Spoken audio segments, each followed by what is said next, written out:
So I have one little bit of what I would call housekeeping that I would like to do before we get on to the topic for session 12. And that is, as I was telling Fabi-san this morning when she first arrived, typically at the end of a class that I teach, I do two things. I offer students what they would need if they wanted to stay in touch with me. I have already over here had a couple of students talk with me about graduate school possibilities in the United States, and I have reached out to colleagues of mine at other colleges, and I have my QR code for Line. For this session, I have no slides, so I can show you tomorrow. I can put it on the slides for tomorrow and you'll have it. That's up to you if you want to do anything about it. The other thing I do, you saw the first day that I showed you pictures of the classes I'd taught here. I'm going to invite, and you're free to tell me no, but I'm going to invite at the end of class tomorrow, would it be okay if we got a class picture? And you can think about it between today and tomorrow. What I usually do is I take two pictures. One picture is just for me. Nobody else ever sees it. I have a frame in my office that cycles through pictures, so if students come in, they can see it, but it doesn't go on the internet. And then I take a second picture, and that picture, if I have students' permission, is the one I put on social media, which means if you don't like being on social media, it's perfectly okay if you just want to be in the first and step out for the second, or if you don't want to be in either one, that's okay too. That's all going to happen tomorrow. And it's happening tomorrow, not today, because I'm hoping Chan-Mi will be here and we can get all three of you. Okay. That took 2 whole minutes. It shouldn't have taken that long. Sorry about that. As we get closer and closer to the end of the class, our topics get more and more focused, and they are also drawing on things we've already said. And I think that's going to be true for this topic as well.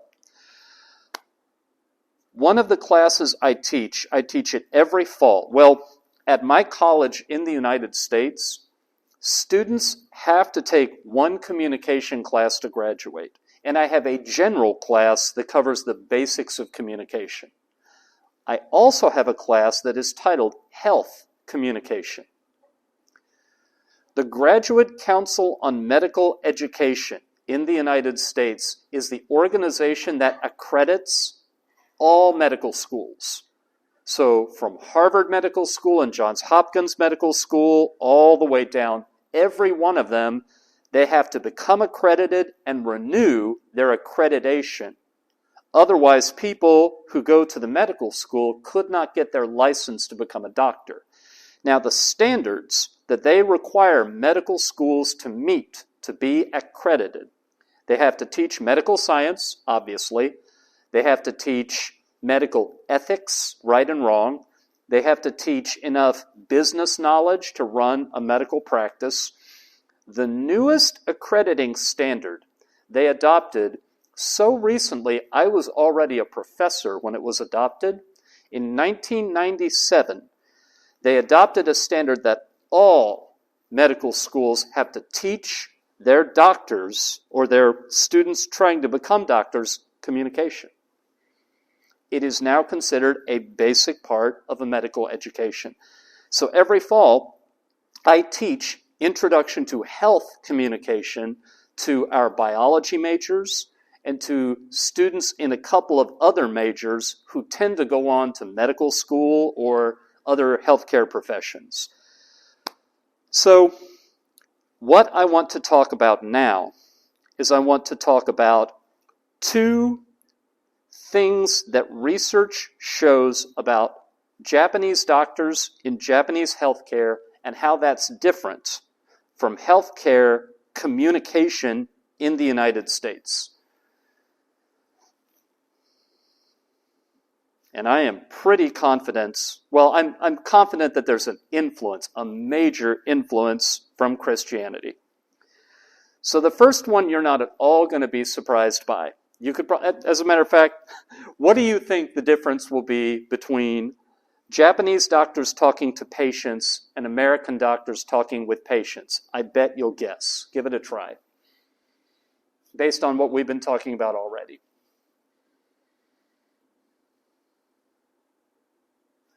You remember this morning when we talked about the non-designers getting together in a group and the Europeans and the Japanese? What was the difference?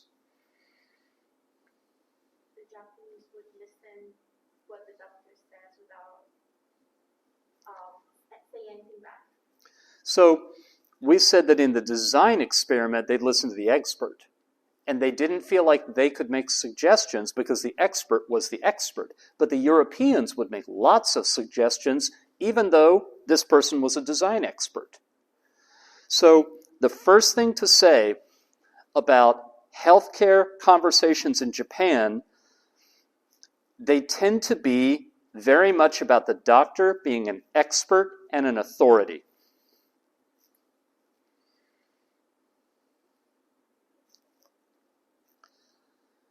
A 2003 study by Otaki and Otaki, who are professors at Kanazawa Medical University, they said, on average, Japanese medical appointments in total are a minute shorter than American appointments.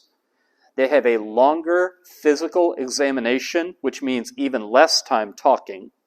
And the doctor interrupts the patient a lot more often. And then a 2015 study from a team of researchers at the University of Central Florida, they found American patients are a lot less likely to involve their family. But in Japan, if there's a decision about healthcare that needs to be made, there will be very high family involvement. They also found, and I don't think this will surprise you, the medical ideal in Japan is influenced by Confucian tradition. So it's important that there be harmony and people agree. It's important to respect elders. So especially if the doctor is older, it's not okay to disagree with an older doctor.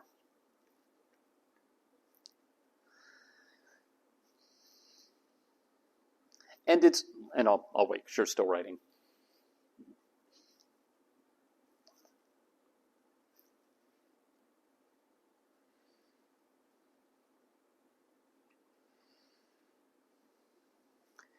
It's also traditional and customary under the Confucian tradition to not be completely direct or clear, but to say things in a way that is gentle and maybe a little bit indirect. Now, in a lot of situations, that's good. That helps preserve people's feelings. But when a doctor needs to explain to the patient what's happening, and they say this is also a problem, if a doctor talks to a specialist, if a doctor talks to hospital staff, they are often not direct. And so details are not shared, and those details are sometimes important. In the United States, the standard for proper medical care, and possibly I could have put this on the slide. Oh well, I am learning lessons here too.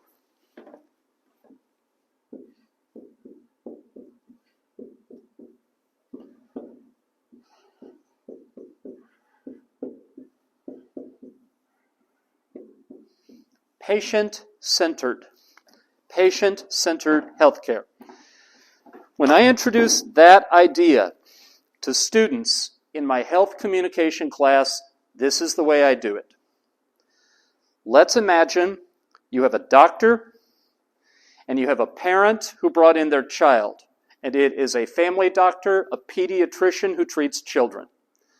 And I ask my students, how many experts are in that room? And sometimes they'll speak up and they'll say, well, there's one expert, the doctor. And that's not the right answer, because the parent is the expert on that child.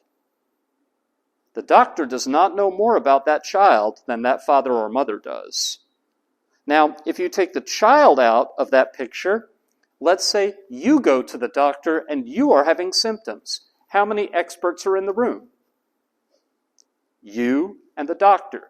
The doctor is the expert on medical science. You don't know as much about medical science as the doctor. You know what's happening in your body. You are an expert. 2 experts consulting.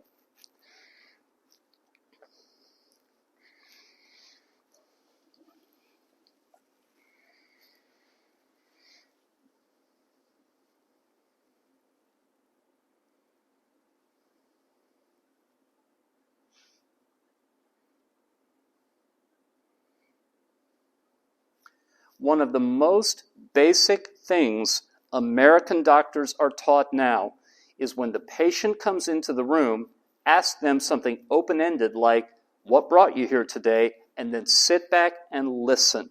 Do not interrupt them.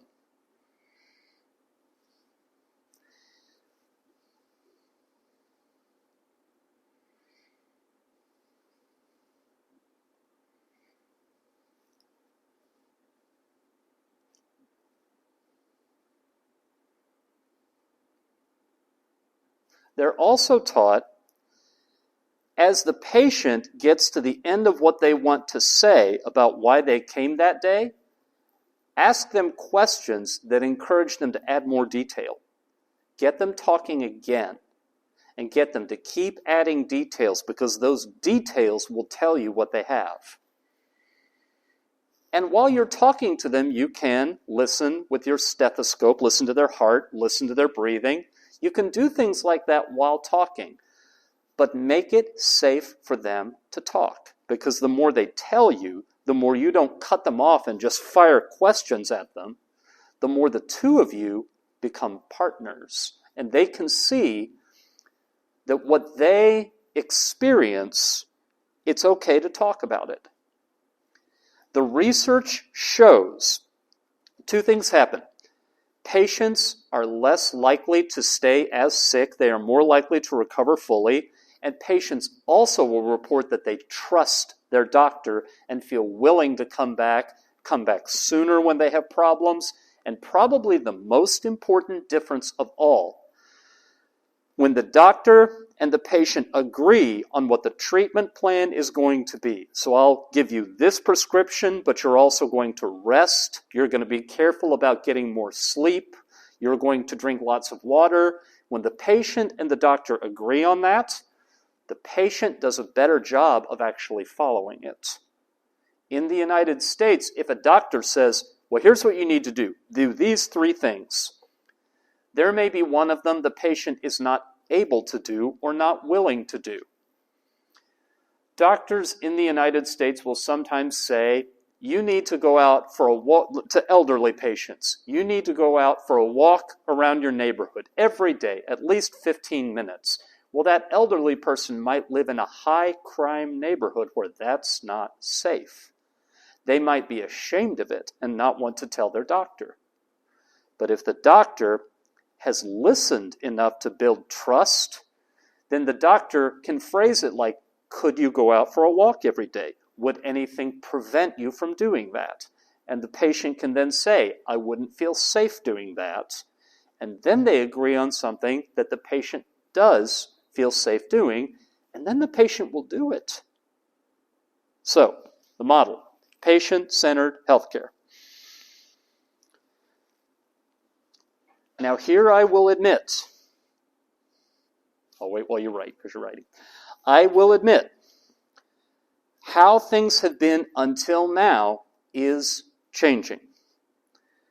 A 2015 study by Dana Alder at the University of Hawaii said that young Japanese patients in their 20s, they were reporting that they were more satisfied when the doctor asked questions, gave them options, and let them choose. So this is something that's shifting. But it started shifting in the United States 30 or 40 years ago, and it's been a slow shift. Because when people go to school to become a doctor, they develop very deeply ingrained habits. And really what you need are new, younger doctors to come into the profession with the new, different way of practicing, and that is when you will see change. So right now, there are a whole lot of doctors who assume they are the authority. So it may be slow for that to change. Now, that was one. The other one, I think, is the bigger one. So, you know that I'm a college professor. You may have seen from my email and from me talking on the first day, that I have a doctorate. Not a medical doctorate, but I have a PhD in communication. When you get a PhD, you have to write a dissertation. You effectively have to write a book. My book for my doctorate was on medical ethics. And I'm trying to think how much of that story to tell you without it getting long-winded. During World War II, in Germany, in the concentration camps, there were doctors who did research on the people who were kept in the camps. At the end of the war, there was a trial at a city in Germany called Nuremberg. And a lot of people have heard of the Nuremberg trial. They took the heads of the Nazi state and they put them on trial. What fewer people know is there was a second Nuremberg trial that was only doctors. And the doctors were accused of murder for these medical experiments. And they defended themselves, and this was a difficult trial to prosecute because they said this was wartime. The medical experiments were about how to treat wounded soldiers. The government had commanded us to do this. We were obeying that. And in wartime, you get to do things because it's an emergency. And if a doctor cuts someone open and they die, well, that happens sometimes in surgery. It's not that clear. It's not that simple to say that what a doctor does is murder. Those were all their defenses at the trial. That's what I wrote my doctoral dissertation about, that trial. What came out of that trial was one of the most basic principles of medical ethics today.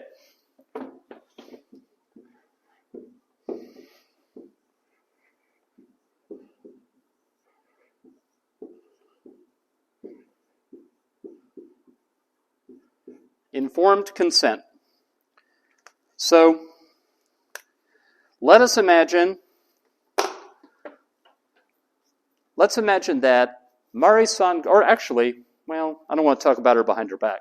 Let's imagine Mari-san goes to the doctor today, and the doctor says, you have coronavirus, here, take this. And they hand you a little thing of liquid, and you drink it. And it's medicine, and it cures your coronavirus. Well, really, ethically, what they should do is they should say, here's what's in it. Do you want to drink it? If you drink it, it'll make you well. What if they took a needle and just injected it into you and didn't tell you what it was and didn't ask you? That would be deeply unethical. The principle is patients must always agree with what is done to them, and they must always know what it is. So you have to get their agreement, and you can't get their agreement based on withholding information or manipulating or deceiving them. Do you remember the email I sent this morning about how this is really an example of informed consent? Chunmi-san she'd told me she might have been exposed to COVID. One of her housemates had been exposed. And I said, this is the situation. She's planning on coming. I will open both doors, but you should tell me if you don't feel safe. That was my attempt to get informed consent before exposing you to a health risk. At the Nuremberg trial of doctors, that is what the doctors were convicted of. The doctors tried to say, well, the people in the camps had committed crimes. They were no different from prisoners convicted of, burglary or theft. And when you commit a crime, you no longer have rights. Your rights are taken away.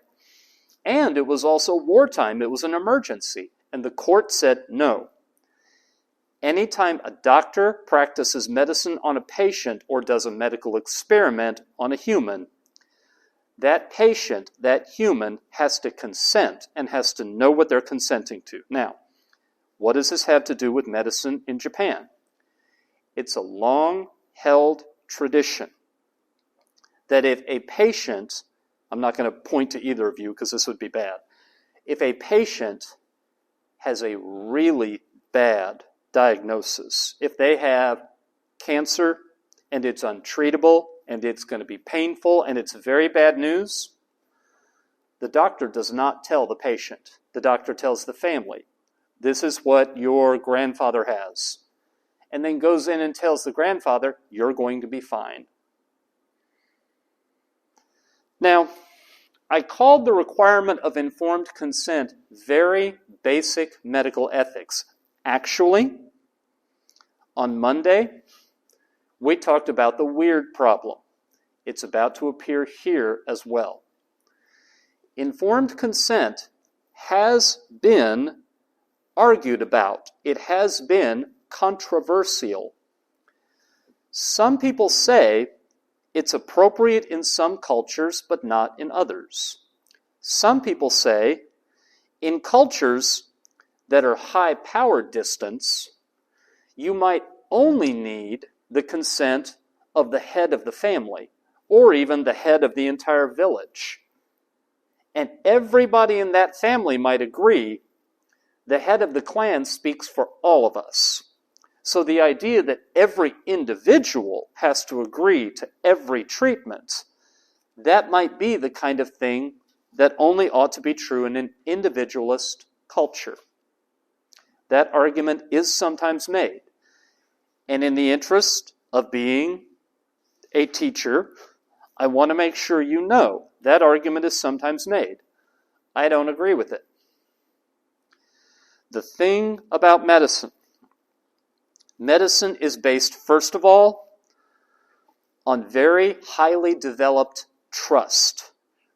And you can't trust your doctor unless your doctor tells you the truth and then lets you make the decision.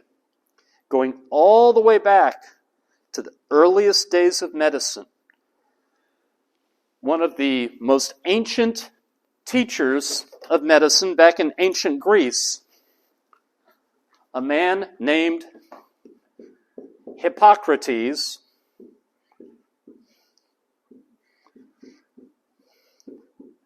his most basic teaching was, first, do no harm. First, do not harm the patient. Maybe you can help the patient, maybe you can't. Some patients you can't help even though you try, but you are able to not harm the patient. And informed consent comes from that idea, before you do anything else, don't harm them. So they need to agree to what's being done to them. Now this, I have to say, is also changing slowly.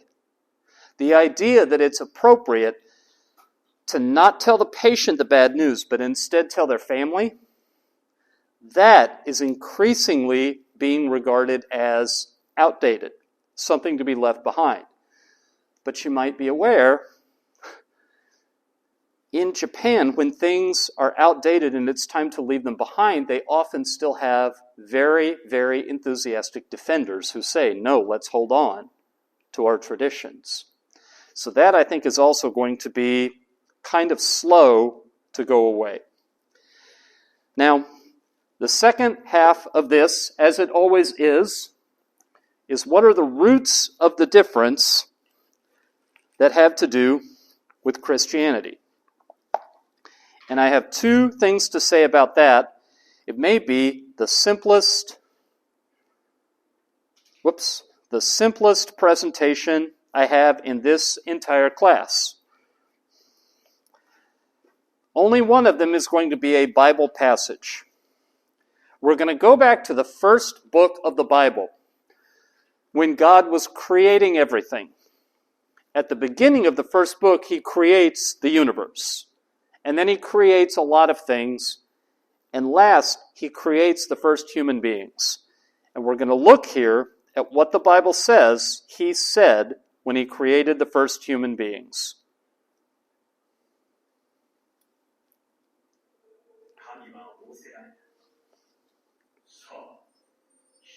我々の形として我々の似姿に作ろう。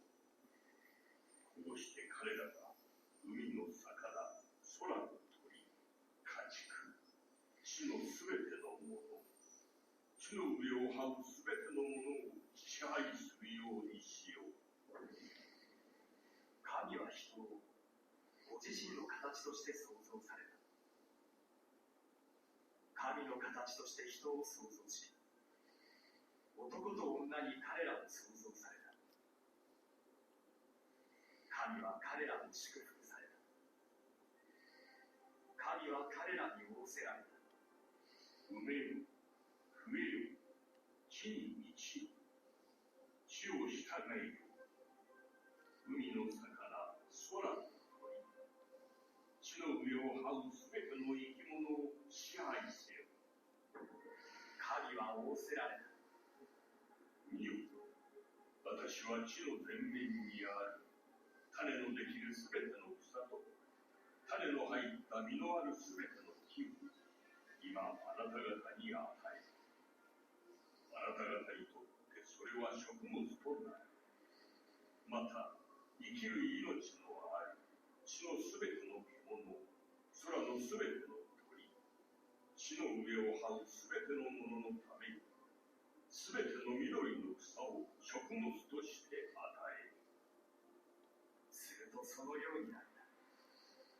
神はご自分が作ったすべてのものを見られた。見よ、それは非常に良かった。夕があり、朝があった。第6日。All right.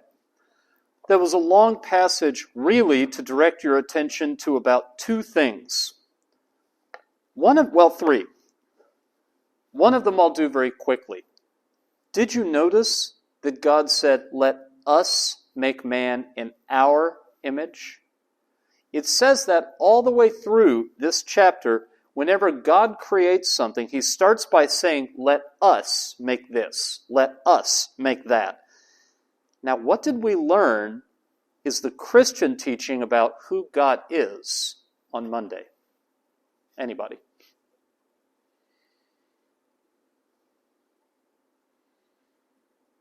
It was the confusing part, and we had the dots dancing around on the screen. Who is God?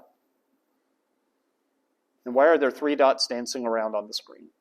Father, Son, and Holy Spirit. Father, Son, and Holy Spirit. Now, what's interesting is this is the first chapter of the Bible, which means it's also the part that is sacred to Jewish people who do not believe in Jesus at all. And if you ask a rabbi, why does that say we? Let us create in our image. The explanation they will give is God is speaking to the angels. He's speaking to the heavenly court, all the angels. But humans aren't created in the image of an angel, and angels don't share God's image. This, where it says, "Let us create humans in our image," this is the basis of the teaching, the Christian teaching about a lot of things. It's the reason that it's a basic Christian teaching that human lives are sacred. Because we are the bearers, everybody, every human being, we are the bearers of God's image.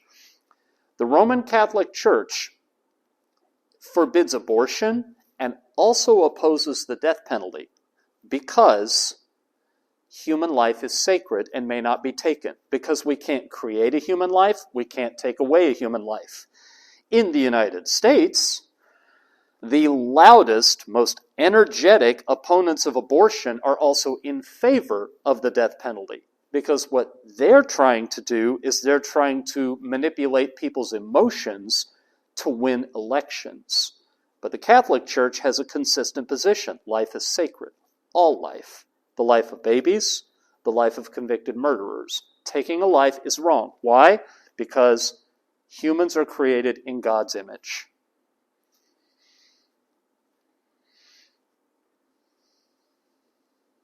Now, what does that have to do with informed consent?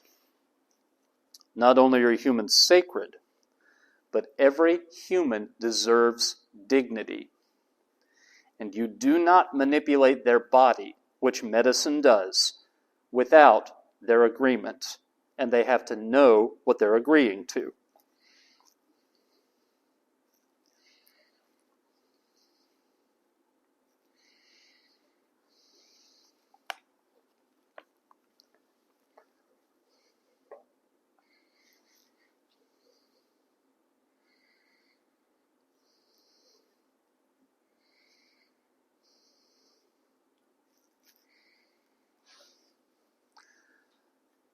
The other bit of teaching I have that has to do with the Christian roots of this difference. I am fully aware that there are things about Christianity as it is taught and how it is practiced that are disturbing, that are dark.